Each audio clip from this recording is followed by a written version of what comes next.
Good morning, this is Paul, and today I'm going to share with you my experiences with HYLOCEREUS ocamponis. As you can see here, Paul Thompson describes it very much like you just saw, and that was El Grullo with a new branch. So what I find interesting in Paul Thompson's book is he actually had two different cuttings you can see on the bottom. So he thought that there was variations between ocamponis, and I agree with that. So here's El Grullo. You can see a new branch is going to have this waxy, or I should say powdery residue, kind of powdery, to protect it from sun. And in time, after a few seasons, that will kind of dissipate and the plant will be an olive green. You can see that's an older branch right there. So generally this variety is sun, heat, cold tolerant, and it's a good pollen source for other varieties. Has a very large, attractive flower. And the bummer about it is that it is slower to grow, especially one of the slowest varieties for me, and slow to produce fruit. Now, it is a very firm fleshed fruit, and the taste varies. I mean, I enjoyed it a lot. The ones I've had, they taste very much like a berry, but some people report a beet flavor, or kind of moldy. So let's talk a little bit about all these cuttings I have here that are HYLOCEREUS ocamponis. So starting out, this is kind of a nice trifecta here. This is El Grullo. This is an unknown variety I got from Mexico. Actually, my friend got for me.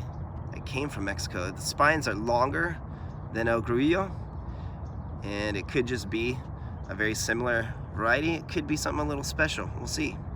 But here's El Grullo in the center. And then this one, they called Enzo, but I'm pretty sure it's San Lorenzo. Obviously, I'm not going to sell any of these. They're just for me. And I am curious to see what this becomes, but if it's Enzo, I would highly guess it's San Lorenzo. I mean, not many other varieties have longer spines than that, although my friend said there is one. I want to say he said it was like Ella or something, I can't remember, but it had longer spines supposedly than this one.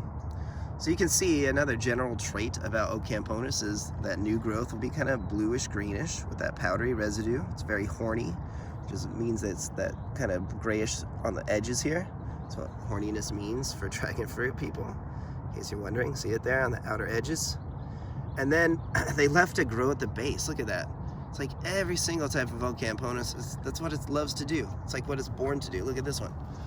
So what I think I have is El Grullo for sure.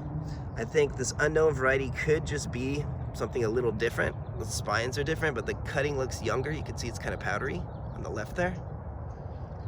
And then I'm pretty sure I have San Lorenzo here, which is interesting. Very long spines.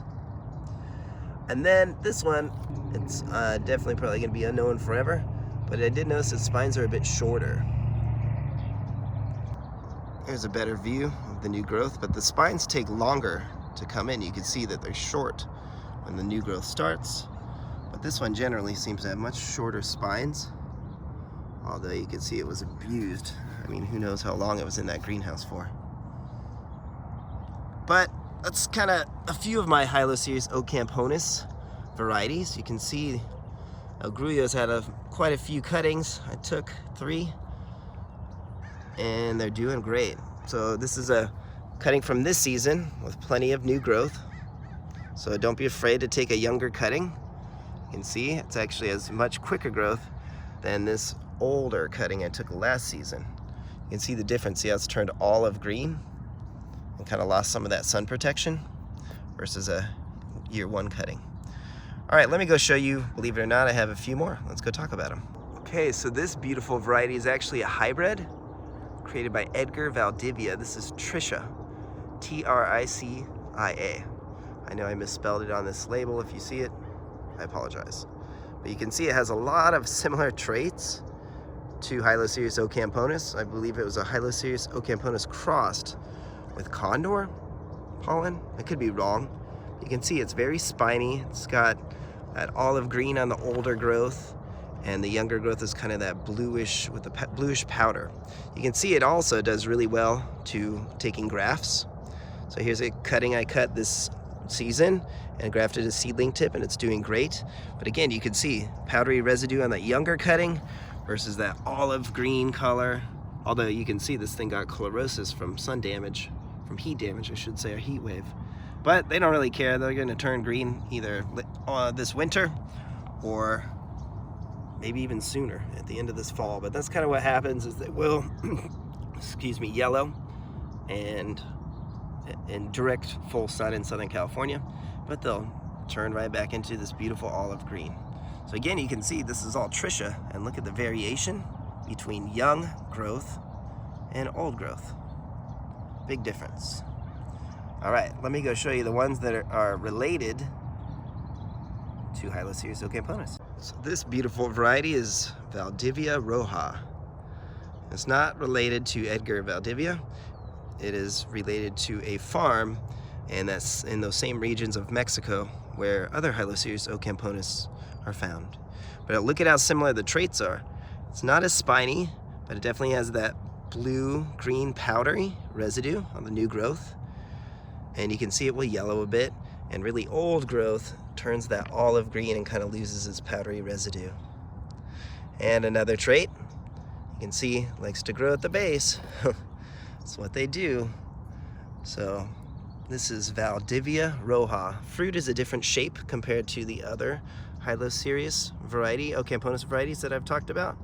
The shape of that fruit is more kind of like egg-shaped, I guess you could say. It's really, really pretty. Where this one looks more like a traditional dragon fruit. Hi, Kiki. So this is Valdivia Roja. All right, let me go show you the black dragon, which is also related to HYLOCEREUS ocamponis. So this is what I call Solanacereus cauniflorus crossed with HYLOCEREUS ocamponis. People online call it black dragon fruit, but I don't know if that's the best term. I believe the Solanacereus is the mother and the ocamponis was the pollinator. Now I could be wrong, but here's a HYLOCEREUS ocamponis. This is, they call it Enzo or San Lorenzo, but you can see it's four-sided. And then this one is also four-sided. But if you look at the structure of the plant, there are definitely some differences. And so, I don't know, in my opinion, my humble opinion, I think that the black dragon fruit, or this one, there's a few of them. There's like black africanus, and they're all different lengths of spines, and they don't look the same, different structures of the plant. But this one, Solanacereus cauniflorus, crossed with HYLOCEREUS ocamponis, you can see it's definitely just so much different than the other ones I've shown you today. Very beautiful though. So I'm excited. This thing is rooted already, and it looks like it might shoot some new growth this winter here. Let's see. Ow, this thing is spiny. That hurt. You can see, very beautiful plant. But people are getting fired up about this one, but I call it what it is, Solanacereus cauniflorus crossed with HYLOCEREUS ocamponis. So there you go. That is, I hope that will shed some light into some of the varieties that we are collecting, and hopefully you are collecting too. So that's what I know about HYLOCEREUS ocamponis. Give us a like and a subscribe, and have yourself a wonderful day. Thanks for watching.